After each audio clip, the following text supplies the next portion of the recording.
Boa tarde a todos, amigos, igreja, Deus abençoe.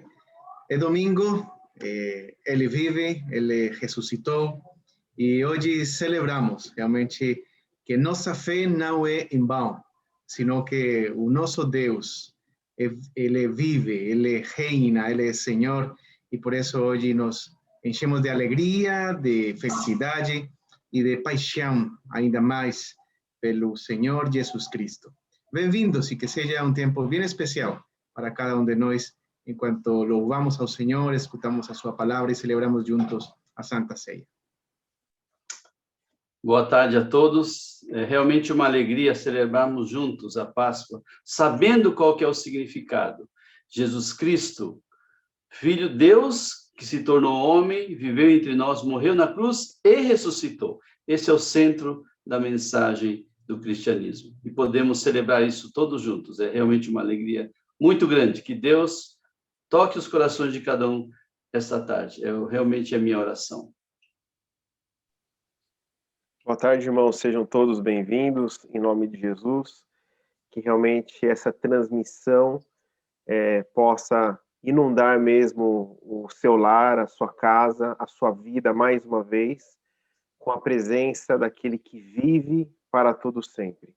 Né? Que juntos possamos celebrar a vitória do Senhor, né? Sofreu por nós, morreu por nós, e hoje vive e está com cada um.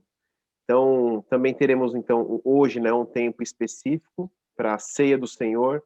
Então, se você ainda não preparou, também separa os elementos para juntos participarmos, então, deste memorial. Deus abençoe a todos. Gostaria de convidar vocês para fazermos uma oração para iniciar a reunião de hoje. Por favor, me acompanhem no momento. Bondoso Deus, grande Senhor, obrigado mais uma vez por este domingo, Dia do Senhor. Estamos prontos para louvar ao Senhor, para estar na tua presença e louvar a grandeza, o amor e a fidelidade de Deus. Senhor, que enquanto louvamos, a tua graça, o teu amor fique conosco em cada momento. Ficamos nas tuas mãos. No nome de Cristo Jesus. Amém. Espero que sim. Hoje é um domingo especial, é um domingo de Páscoa, de a gente se lembrar e celebrar também a morte e ressurreição de Jesus Cristo na cruz. Quantos de vocês, durante essa semana, pararam para pensar no real significado dessa data, né? Para além do que das tradições familiares ou daquilo que se come normalmente nesse período, quantos pararam para refletir como a ressurreição de Jesus impacta a nossa vida hoje? Normalmente, a morte, ela representa o fim, né? O fim das coisas, o fim da vida. E o preço da salvação da humanidade foi altíssimo, né? Custou a vida de alguém. Não sei se vocês já pararam para pensar, por que será que alguém tinha que morrer, né? E hoje a gente vai ouvir sobre a história da ressurreição de Jesus. E para que a justiça de Deus fosse feita, tinha que ter um sacrifício. Alguém tinha que pagar por isso. E então, apesar do custo ser muito alto, né, da ação ser radical, a resposta também foi radical. Ou seja, Jesus veio ao mundo, né? Jesus, Filho de Deus, foi enviado ao mundo para morrer na cruz por todos nós, para que um dia a gente tivesse vida eterna e abundante. Então, apesar da morte na cruz, né, ter sido algo muito caro e ter sido algo forte e radical, a resposta em amor, né, de Deus e de Jesus também foi algo radical. Então a gente quero convidá-los a participar desse culto com a gente, a abrir o seu coração para pensar no significado da morte e ressurreição de Jesus. Mas para o cristão, hoje é um dia de celebração.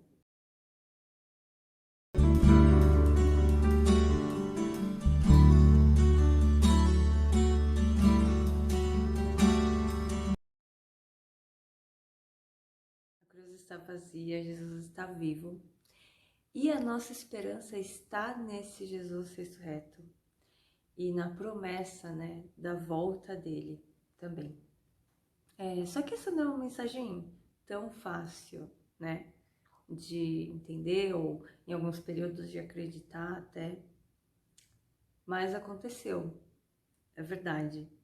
E a próxima música fala como se fosse Deus, né, Jesus se dirigindo até nós. Esse ato, inclusive, de Jesus vir ao mundo e morrer na cruz pelos nossos pecados, é a ação de Deus, né, a ação de Jesus vindo até o ser humano, vindo até nós. E o nosso Deus, esse Deus que a gente crê, é um Deus de relacionamento, é um Deus que está perto, é um Deus de dia a dia, de caminhar diário, não é um Deus apenas que faz as coisas de maneira muito distante. E queria que vocês, enquanto escutassem ou cantassem essa próxima música, pensassem também qual é a sua resposta diante da ação desse Deus, da ação de Jesus vindo até nós. Qual é a nossa resposta agora para Ele? Qual é a nossa resposta diante desse sacrifício de Jesus? Eu queria ler para vocês um versículo que está em Efésios, na carta aos Efésios, capítulo 1, versículo 17 em diante, que diz assim: Peço que o Deus de nosso Senhor Jesus Cristo, glorioso Pai, lhes dê espírito de sabedoria e de revelação no pleno conhecimento dele.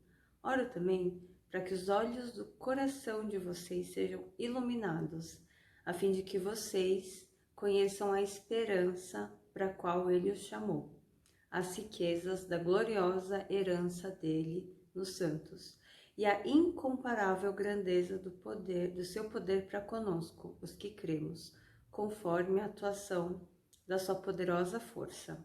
Esse poder ele exerceu em Cristo, ressuscitando dos mortos e fazendo assentar-se à sua direita, nas regiões celestiais, muito acima de todo governo, autoridade, poder e domínio.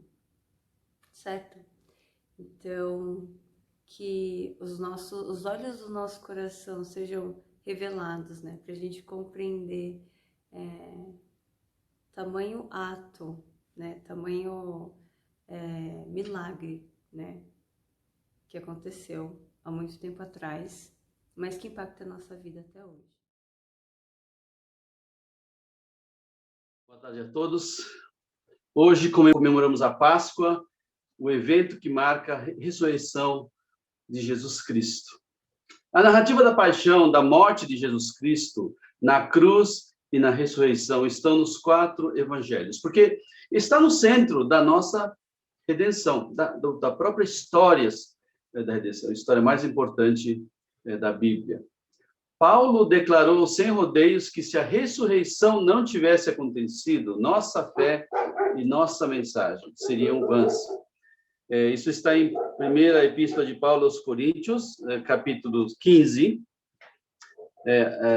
versículo 17 a 19, diz assim: E se Cristo não ressuscitou, é vã a fé que vocês têm, e vocês ainda permanecem nos seus pecados. E ainda mais, os que adormeceram em Cristo estão perdidos. Se a nossa esperança em Cristo se limita apenas a esta vida, somos as pessoas mais infelizes deste mundo. É uma afirmação muito forte. Somos as pessoas mais infelizes deste mundo, se a nossa esperança em Cristo se limita apenas a esta vida. Bom, sem então a ressurreição, a chamada vida cristã seria absolutamente sombria e sem sentido. E isso deveria nos estimular a refletir, a pensar realmente mais sobre a ressurreição. O que aconteceu realmente naquela primeira manhã de domingo, 2000 anos atrás, em Jerusalém? Jesus Cristo ressuscitou dos mortos ou não? E, de fato, o que isso significa para nós? Jesus Cristo ressuscitou, e daí? O que isso significa? Existem alguns levantamentos feitos na Europa e nos Estados Unidos que dizem que muitos cristãos, não a maioria, mas muitos, eles não acreditam. Mais ou menos, por exemplo, na Inglaterra, isso chega a aproximadamente 30% a 35%. Não acreditam na história da ressurreição, mas eles acham que não tem problema. Você pode não acreditar na história da ressurreição e ainda ser crente. Mas Paulo está falando claramente, isso não é possível. Se Cristo não ressuscitou, é vã a fé que vocês têm, né? É isso, então, que Paulo está falando, e é sobre isso que eu quero compartilhar, refletir um pouco com vocês hoje. Bom, os céticos existem hoje e também na época de Jesus. De fato, o próprio Evangelho, ele narra os acontecimentos de céticos daquela época. Eles tinham razões, diferentes razões para serem céticos, né? E Mateus, capítulo 28, versículos 1 a 15, registra esta, digamos assim, a primeira conspiração da Páscoa. Eu quero ler a partir do versículo 1, porque ele também traz a história de um encontro, apesar de que eu não vou realmente me aprofundar nisso hoje, mas que é um encontro maravilhoso das mulheres, então, com o anjo que, então, traz esta mensagem. Então, vamos lá. Mateus, capítulo 28, versículos 1 a 15, né? Então, ela diz assim: passado o sábado, no começo do primeiro dia da semana, Maria Madalena e a outra Maria foram ver o túmulo. E eis que houve um grande terremoto, porque um anjo do Senhor desceu do céu e, aproximando-se, removeu a pedra e sentou sobre ela.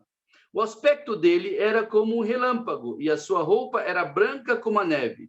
E os guardas, com medo do anjo, tremeram e ficaram como se estivessem mortos. Mas o anjo, dirigindo-se às mulheres, disse: não tenham medo, sei que vocês procuram Jesus, que foi crucificado. Ele não está aqui, ressuscitou, como tinha dito. Venham ver onde ele jazia.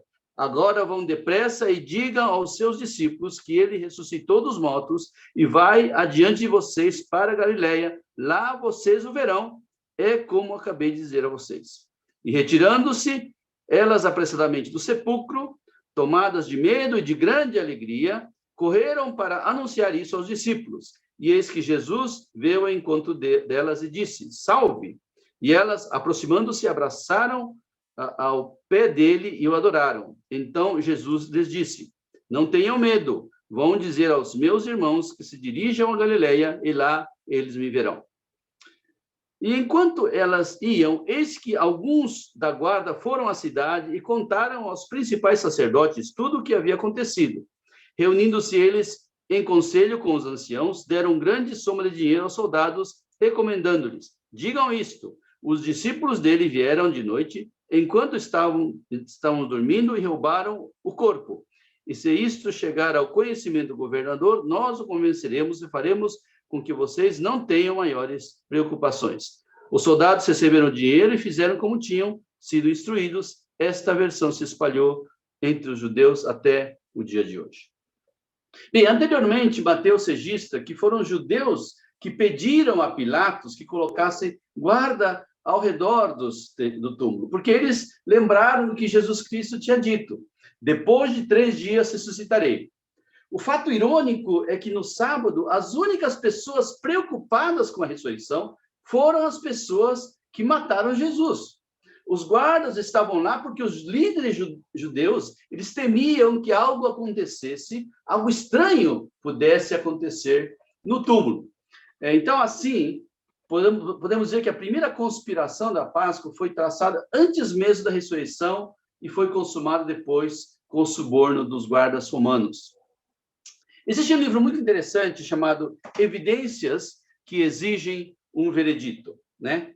Na verdade, é a evidência que exige um veredito. É um livro muito bacana, 2 volumes, de um autor chamado Josh McDowell. E esse livro é um livro já antigo, mas foram, digamos assim, já editados várias vezes. Esse é um livro muito, muito interessante, porque ele traz realmente um apanhado bastante claro, bastante extenso sobre o que aconteceu naqueles dias e como esses acontecimentos levam a uma única conclusão, né? Então, É por isso, o livro chama A Evidência que exige um veredito. Eu diria as evidências que exigem um veredito. E eu quero, então, falar um pouco sobre isso, compartilhar um pouco sobre isso, pensar um pouco sobre este fato da ressurreição. Uma coisa que é muito interessante, e a primeira evidência muito importante desse processo todo, de entender a ressurreição, é que Jesus, ele previu que ele seria ressuscitado. Em João capítulo 2, versículos 19 a 22, ele disse que seria ressuscitado em 3 dias. Mas os discípulos entenderam o que ele estava falando na época, né? Em uma outra passagem de João, capítulo 10, versículos 17 e 18, também ele diz que iria ressuscitar. Ele falou assim, tem autoridade para entregá-la e também para reavê-la, né? E falando justamente que ele iria morrer e depois ressuscitar. E também existe uma outra passagem que Pedro está conversando com Jesus, e Pedro declara assim: tu és o Cristo, o Filho de Deus vivo. Então, Jesus então diz a seus discípulos, pela primeira vez, que ele deveria ir a Jerusalém, que seria morto e ressuscitado para a vida, né? No terceiro dia. Mateus capítulo 16, versículo 21. Então, esse versículo está ali. Vamos ler, Desde esse tempo, Jesus começou a mostrar aos seus discípulos, Mateus 16, 21, que era necessário que ele fosse para Jerusalém, sofresse muitas coisas nas mãos dos anciãos, dos principais sacerdotes e dos escribas, fosse morto e no terceiro dia ressuscitasse. Ou seja, Jesus Cristo, ele várias vezes, ele predisse a sua morte e a sua ressurreição ao longo dos evangelhos. Um outro fato importante é que, efetivamente, Jesus Cristo morreu. Ele foi sepultado. Eu digo isso porque alguns pensam que Jesus Cristo não morreu. Ele apenas desmaiou e depois acordou. Esse é o argumento, né? Bom, os romanos, eles eram especialistas em matar e, na verdade, eles tinham muito conhecimento do que era um homem morto e um homem que estava desmaiado. E eles fizeram tudo aquilo que eles fizeram na cruz, e vocês viram trechos do filme A Paixão de Cristo, né?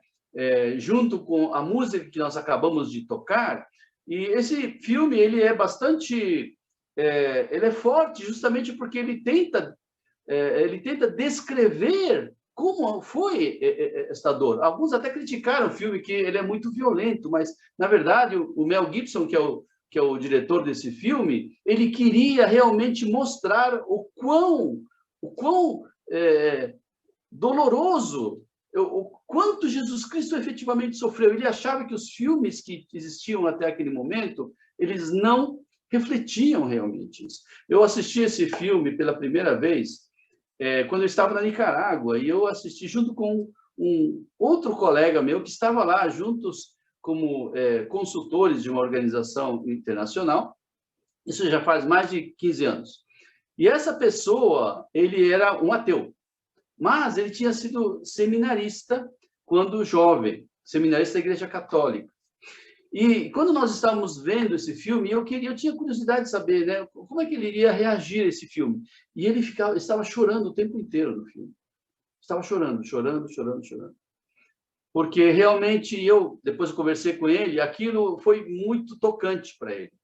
Para realmente ele perceber, e eu também chorei, para realmente perceber o que foi esse sofrimento. Então, não é possível que Jesus Cristo não tenha morrido depois dessa dor insuportável e ter uma morte agonizante. Ninguém poderia ter sobrevivido ao que Jesus Cristo sofreu. E ele estava morto quando tiraram da cruz. Ele estava morto, tanto que, normalmente, quando as pessoas eram crucificadas, eles quebravam as pernas da pessoa para que ele ficasse efetivamente asfixiada e morresse. Mas Jesus Cristo estava tão claramente morto que os soldados romanos nem fizeram isso, né? E depois os evangelistas, eles observam que o corpo de Jesus foi retirado e foi preparado para o enterro antes do pôr do sol, na sexta-feira, já que a lei judaica proibia, né, tocar um cadáver no sábado. Ele foi enterrado em uma tumba recém-cavada, fornecida por José da Arimateia, e ele, José da Arimateia, Nicodemos, junto com as mulheres, prepararam o cadáver para o enterro. Quer dizer, tempo bastante longo para você perceber se uma pessoa está realmente morta ou simplesmente desmaiada. E, posteriormente, Pilatos ordenou que o túmulo fosse selado, colocou um esquadrão de soldados em frente à pedra, como precaução, porque Jesus Cristo era uma pessoa já famosa na época e também por causa do temor dos judeus. Com tudo isso, a única conclusão possível é que Jesus Cristo, de fato, estava morto na sexta-feira à noite. Um outro aspecto muito importante, e alguns dizem, não, na verdade, Jesus Cristo não ressuscitou, mas os discípulos, eles desejavam tanto que Jesus Cristo ressuscitasse, que eles inventaram essa história de que Jesus ressuscitou, e em cima dessa história, desse conto de fadas, todo o cristianismo se desenvolveu. Esse é um argumento também muito fraco, na realidade, pelo seguinte: um dos pontos mais reveladores dos evangelhos é que, apesar de Jesus Cristo ter predito repetidamente a sua ressurreição, as pessoas não entendiam, eles realmente não entendiam. E os discípulos, eles estavam, não somente não entendiam, como eles não estavam esperando que Jesus Cristo ressuscitasse dentre os mortos. Eles talvez tivessem ouvido, mas tinham esquecido. Aquela emoção da morte de Jesus talvez tenha feito eles esquecerem também tudo isso, né? Então, todos os 4 evangelhos deixam claro que antes da crucificação, nenhum dos discípulos entendeu as referências de Jesus à ressurreição. E por isso, não estavam esperando pela ressurreição, né? Portanto, não é possível que os discípulos tenham inventado isso. E não apenas os discípulos não esperavam uma ressurreição, Lucas, no seu capítulo 24, deixa claro que os homens não acreditaram. Então, as mulheres foram lá, viram, ouviram do anjo, viram o túmulo vazio, foram contar para os homens, e os homens não acreditaram. Não acreditaram no relato das mulheres. Por isso, eles foram lá ver por sua própria conta, verificar a tumba. E eles, então, realmente, porque, olha, eles estavam escondidos. Eles estavam escondidos na sexta-feira, porque estavam temerosos do que podia acontecer com eles, já que o seu líder morreu. Mas tomaram coragem para ver realmente o que aconteceu. E aí foram lá e viram que, no domingo de manhã, o que tinha acontecido. Jesus Cristo não estava mais lá. Mas, uma coisa é o corpo não estar lá, outra coisa é Jesus Cristo ressuscitado. Tomé, por exemplo, né, você sabe, o Tomé é um dos apóstolos famosos, né, os discípulos famosos, ele também não acreditava que Jesus Cristo... E ficou duvidando até o fim. Até que ele foi convencido, porque ele teve um encontro, né, com Jesus, né? Então, e um outro aspecto interessante é que essa passagem também fala que os judeus tentaram encobrir isso. Por que eles tentaram encobrir a ressurreição se o corpo ainda está na sepultura? Então, vamos pensar que Jesus Cristo não ressuscitou. O corpo deveria estar na sepultura. Mas por que então, eles tentaram encobrir se o corpo estava na sepultura? Bom, todo esse acobertamento faria sentido se o túmulo estivesse vazio. Caso contrário, eles poderiam simplesmente mostrar o corpo de Jesus e toda a história da ressurreição estaria sepultada, né? Um outro aspecto importante, interessante, é que a pedra foi removida, e a pedra é uma pedra grande, tinha de 1 a 2 metros, né? Segundo as estimativas, cerca de 2 a 5 toneladas, uma pedra realmente grande, era necessário vários homens fortes para deslocá-la, e tinha um selo também, que poderia ser quebrado por um oficial romano somente. Então, se você vai lá e quebra o selo, então você também pode ser preso e até condenado à morte. Quem que vai fazer uma coisa dessas? Por nada. Quem rolou a pedra? Os discípulos? Os guardas romanos teriam impedido. Os judeus? Mesma coisa, mas por que eles fariam isso? Os romanos? Não é provável. Por que os romanos fariam isso? Eles não tinham motivação. Quem arriscaria a morte para fazer uma coisa dessas? Então, quem rolou a pedra? Bom, na verdade, nós lemos na passagem de hoje que Deus rolou essa pedra por meio do anjo, viu? Esse mesmo Deus que ressuscitou Jesus dos mortos também rolou esta pedra. E os anjos testificaram da ressurreição. Para os judeus, anjos sempre significaram uma mensagem especial de Deus. No Antigo Testamento, eles eram enviados por Deus para anunciar eventos importantes. E no Novo Testamento os anjos aparecem só 2 vezes. No momento do anúncio do nascimento de Jesus e para anunciar a ressurreição de Jesus. Só nesses 2 momentos os anjos aparecem. E então, para você ver, a ressurreição é um evento importantíssimo também na perspectiva de Deus. O túmulo estava vazio. Bom, todos concordam que o túmulo estava vazio. Os discípulos, os judeus, os romanos, todos concordam que o túmulo estava vazio. E cada um viu isso de maneira diferente, mas ninguém contestou isso. A grande questão é, onde foi parar o corpo? Nunca ninguém encontrou o corpo. Os judeus não encontraram o corpo. Na verdade, eles inventaram essa conspiração, né? A primeira conspiração da Páscoa, digamos assim, porque não sabiam o que aconteceu com o corpo, então tiveram que inventar essa história de que os discípulos roubaram. Os romanos, eles concordaram com essa história também porque não sabiam o que aconteceu. Os soldados também ficaram totalmente perplexos. Se alguém, qualquer pessoa, tivesse encontrado o corpo de Jesus, todo o movimento cristão, ele teria seguido o caminho de tantas outras religiões que existiram. E naquela época de Jesus também existia muitas pessoas que se diziam Messias. Todos eles tiveram vida curta e também o cristianismo teria o mesmo fim. Mas ninguém encontrou o corpo de Jesus. E ninguém jamais vai encontrá-lo. Por quê? Porque Jesus Cristo ressuscitou. Então, ninguém conseguiu responder adequadamente essa pergunta até hoje. Os mais céticos dos céticos. Existem várias histórias de pessoas, jornalistas, cientistas, filósofos, céticos, que seriamente quiseram entender o que aconteceu e começaram a ler, pesquisar, ler. Chegaram à conclusão que a história da ressurreição é verdadeira. Então, não tinha como fazer outra coisa senão realmente crer em Jesus.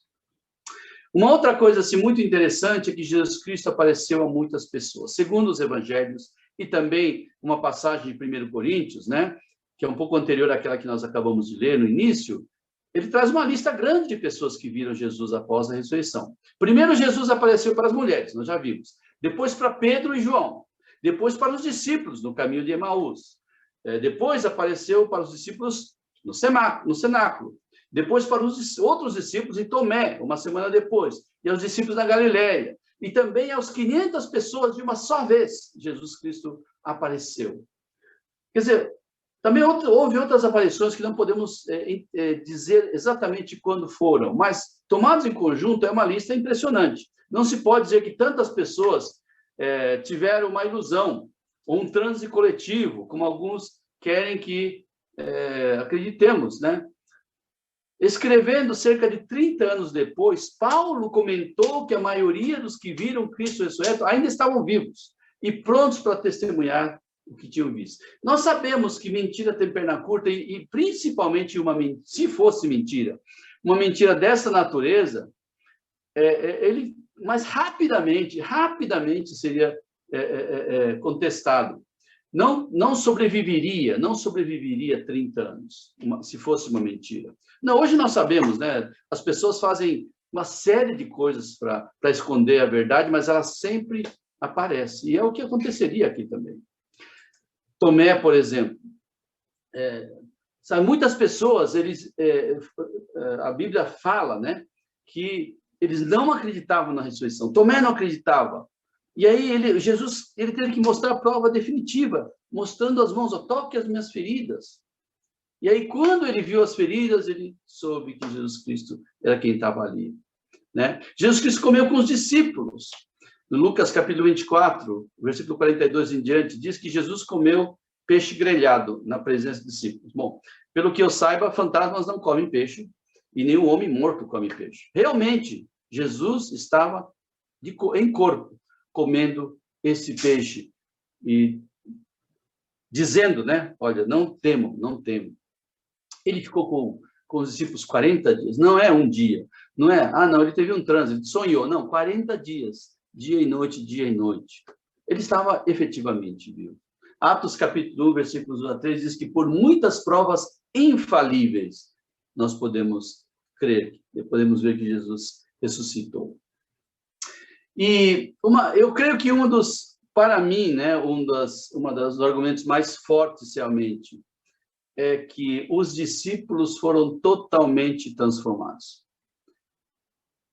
Antes daquele domingo, os discípulos estavam inseguros, tímidos, medrosos, com medo, assim, e era um bando de homens e mulheres, né, mas os discípulos, os 12, 11, no caso, um bando de pessoas que não tinham grande capacidade própria, intelectual, nem eram, assim, líderes natos, nada disso, e naturalmente eles estavam ali, sozinhos, inseguros, com medo, escondidos.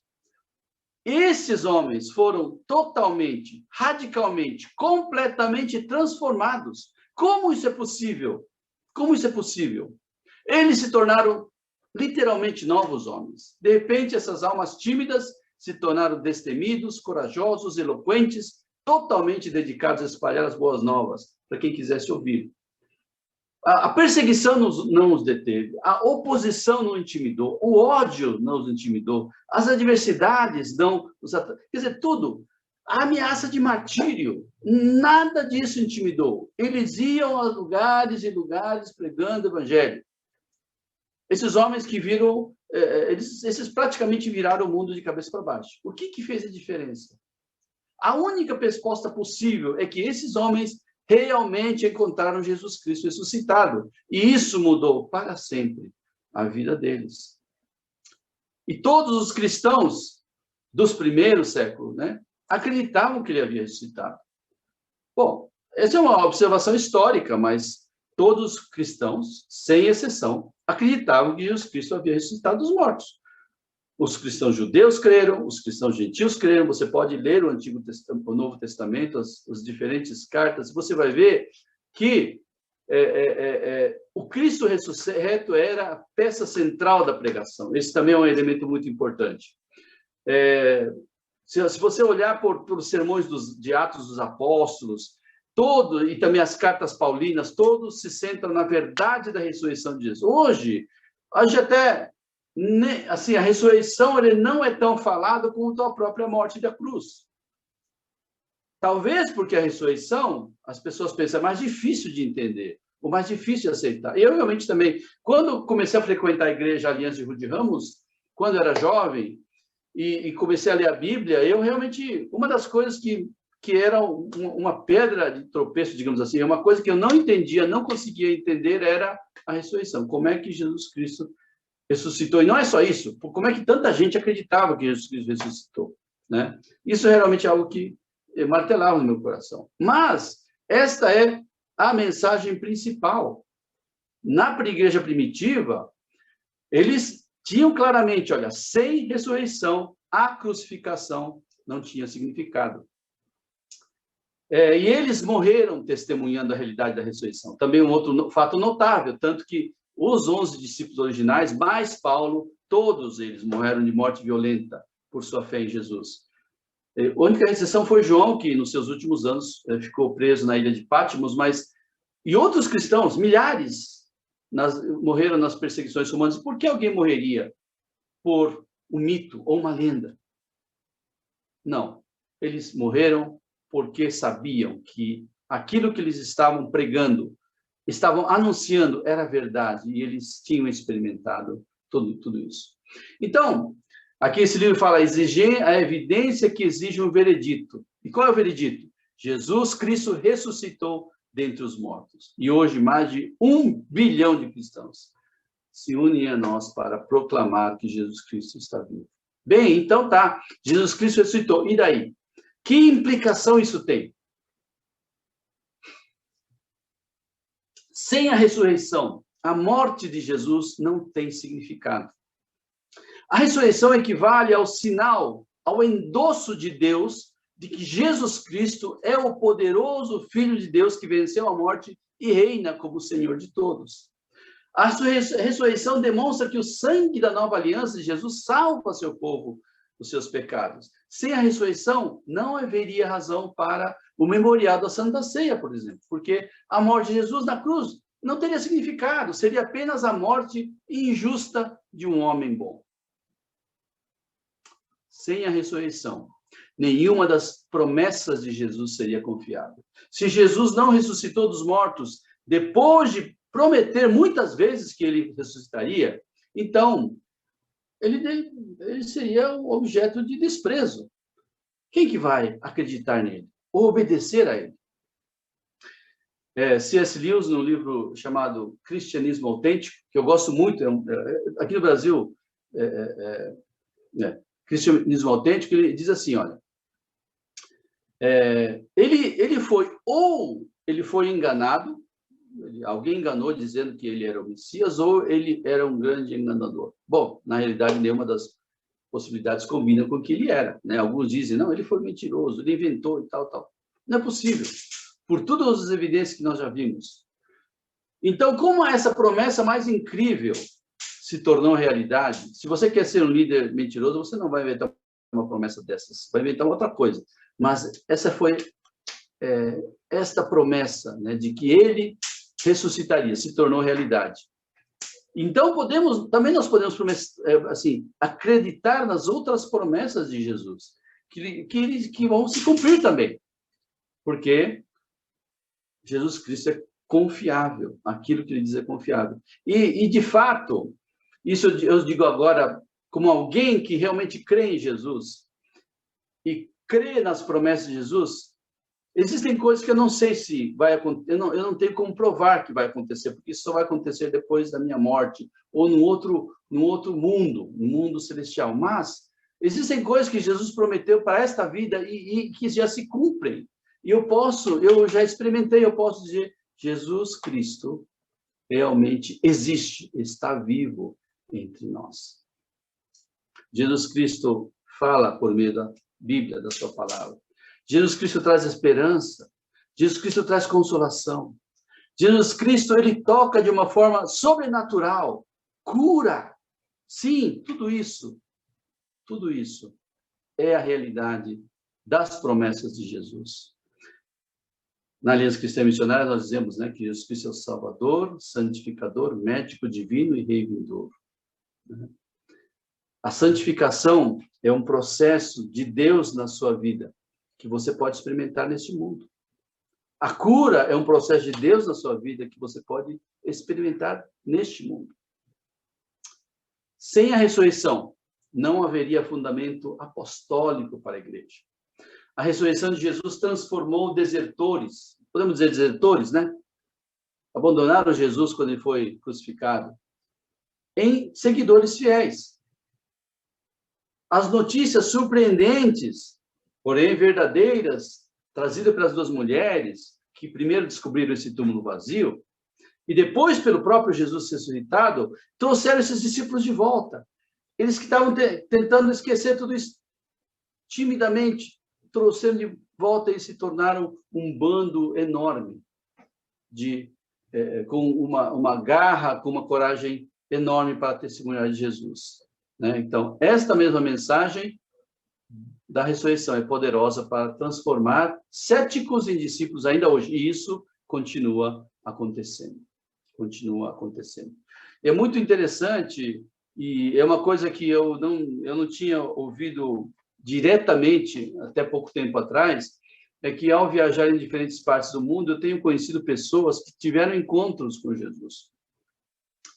E esse Jesus ressurreto, eles de alguma forma apareciam para eles, em sonhos, em visões, em lugares onde não existem igrejas, não existem cristãos, no Oriente Médio, norte da África.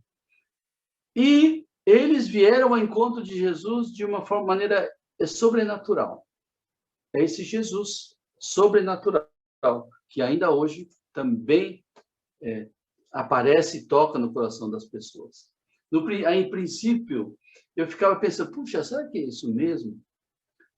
Mas depois eu já ouvi tantas histórias assim, tantas histórias absolutamente incríveis, de como Jesus Cristo apareceu na vida das pessoas de diferentes maneiras, como falei, de sonhos ou visões.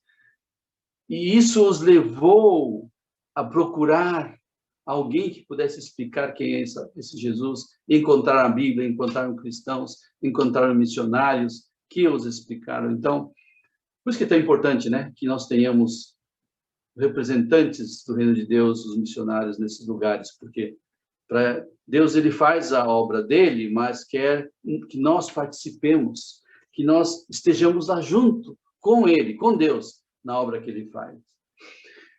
Sem a ressurreição, não haveria modelo de vida sacrificial.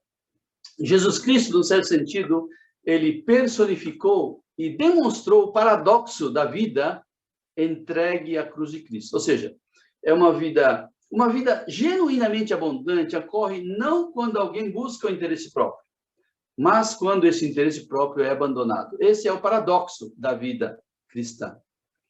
Você vai ter uma vida abundante quando você abandona o seu interesse. Interessante, né? O que você vê por aí não é isso. As pessoas vão buscando seu interesse e vai trabalhando e passando por cima das pessoas, porque com isso você vai obter o que você quer. Mas no reino de Deus e na vida na cruz de Cristo não é assim. Você abandona o seu interesse e a sua vida vai ser plenamente abundante. De uma maneira que você não imagina, Eu também tenho experimentado isso de diferentes formas, né? Puxa vida, mas por que isso está acontecendo comigo? Você pergunta. E aquilo acontece sem que faça sentido, porque não é uma coisa que eu busquei, eu pensei que iria acontecer, né?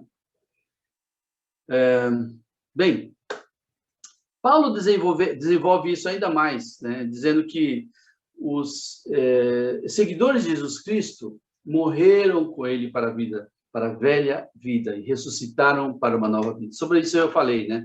Que nós somos feitos outra nova criatura. E quando nós morremos para nós mesmos e ressuscitamos com Cristo, esse é o significado do batismo, no fundo, ali também está a ressurreição, para nós também. Então, este modelo transformador da cruz, ele leva a coroa, que ele é uma coroa, né? É uma farsa, se o sofrimento de Jesus não levou à sua ressurreição e ao seu reino celestial. Então, a base de Paulo para ensinar os filipenses a viver em humildade, na carta aos filipenses, é simplesmente contar a história de Jesus, sentando-se em como sua humildade passada, a humildade de Jesus de submeter à vontade de Deus levou à exaltação. Sem a ressurreição não haveria o julgamento final para corrigir todos os erros terrestres e renovar o mundo. Os mártires não seriam vindicados pela sua justiça, por justiça, né? As milhões de injustiças perpetradas por seres humanos ao longo da história nunca seriam corrigidas. Não haveria um ajuste final de contas para o pecado. Mas a ressurreição garante que a oração modelo, né, que Jesus Cristo ensinou para os seus discípulos, a oração do Pai Nosso, quando dizemos, seja feita a tua vontade, assim na terra como no céu, isso vai acontecer.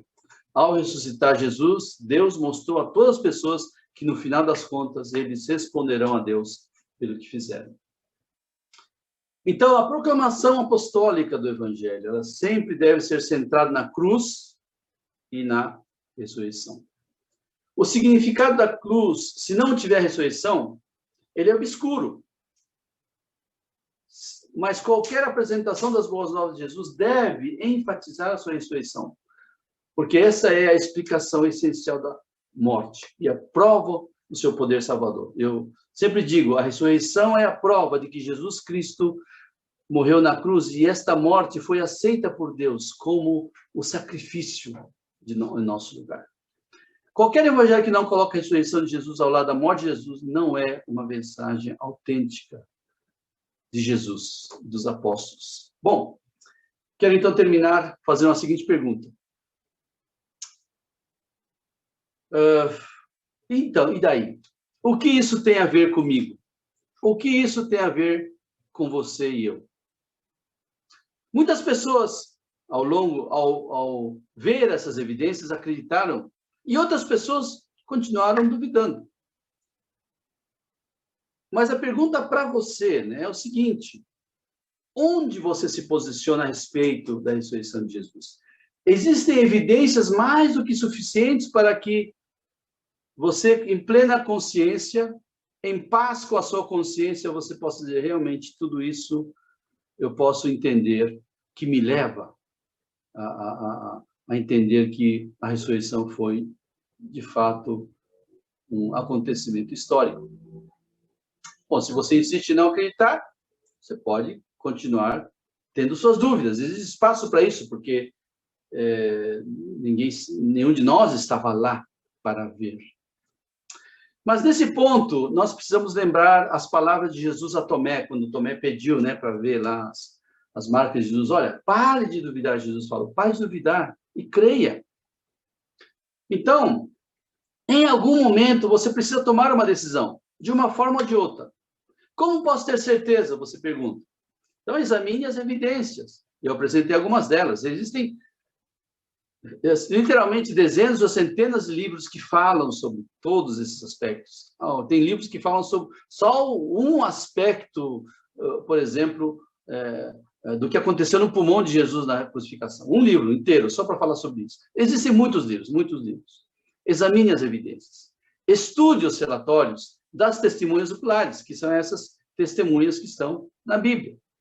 Considere as opções, né? Pense nas possibilidades, o que é mais plausível diante dessas evidências ou diante desses fatos.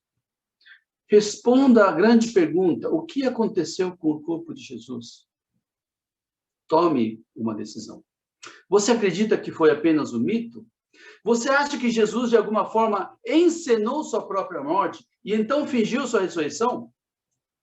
Por que os judeus planejaram uma trama enquanto Jesus ainda estava morto? Por que eles estavam com tanto medo? Por que as roupas da sepultura foram deixadas em uma posição tão estranha? Por que os guardas desmaiaram repentinamente em conjunto? O que dizer das aparições de Jesus após sua morte? Isso foi simplesmente uma alucinação em massa? E como é que você explica a transformação radical dos discípulos? Isso realmente, para mim, é tremendo. Como é que esses homens tão medrosos se transformaram completamente? E a convicção da igreja primitiva é de que Jesus havia ressuscitado dos mortos. Finalmente, se ele não ressuscitou dos mortos, o que aconteceu com o seu corpo? Estas são as perguntas sobre as quais você precisa pensar. E depois que você pensar, você precisa decidir. Quando Jesus se apresentou a Pilatos, ele declarou, todo aquele que é da verdade ouve a minha voz. Todo aquele que é da verdade ouve a minha voz. Meus queridos que estão me ouvindo hoje, vocês estão ouvindo a voz do Espírito de Deus falando com vocês? Que no final das contas, isto é espiritual. Eu não sabia na época, quando eu tive o encontro com Jesus, que o Espírito de Deus já estava trabalhando no meu coração. Não sabia, mas estava. E isso me levou à profunda convicção de que eu era pecador e necessitava de Jesus Cristo. Este era o único caminho possível para mim. Eu não poderia crer mais que Jesus Cristo não fosse Deus, não fosse o Salvador, não fosse o Senhor. Você está do lado de quem? Nesse dia da Páscoa, estou realmente feliz em declarar essas palavras antigas mais uma vez. O túmulo está vazio, porque Jesus Cristo realmente ressuscitou dos mortos. Ele ressuscitou de fato e hoje vive entre nós. E isso tem uma implicação profunda para todos nós. Pense sobre isso e tome uma decisão. Vamos orar. Bondoso Senhor, muito obrigado porque nós podemos nesse dia comemorar, relembrar, nos alegrar, nos regozijar, porque Jesus Cristo, que morreu na cruz, Deus se fazendo homem, habitando entre nós, sem pecado, morreu na cruz em nosso favor, para pagar os nossos pecados. E Jesus Cristo ressuscitou dentre os mortos como prova de que Deus aceitou este sacrifício que Jesus Cristo fez em nosso lugar. Ó Senhor, nós te pedimos, eu te peço que aqueles que estão aqui ouvindo estas palavras agora, que o Espírito de Deus esteja tocando os seus corações, que cada um possa se dirigir ao Senhor. Aonde estão? Dirigir ao Senhor e dizer: Jesus Cristo ressuscitou e vive. Jesus Cristo ressuscitou e vive em mim. E eu quero entregar a minha vida a Jesus. Para que assim, Senhor, eles possam experimentar as promessas maravilhosas de Jesus. Não somente para o futuro, para a eternidade, para a vida eterna. Não, não, não. As promessas maravilhosas de Jesus para hoje. Para hoje, para este momento tão tenebroso em que vivemos dentro da pandemia.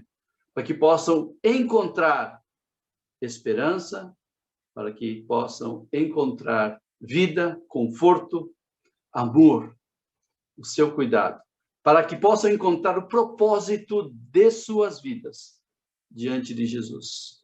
Obrigado, Pai, por estes momentos e pela tua presença na vida e nos corações de cada um de nós. Em nome de Jesus é que nós oramos, Senhor. Amém.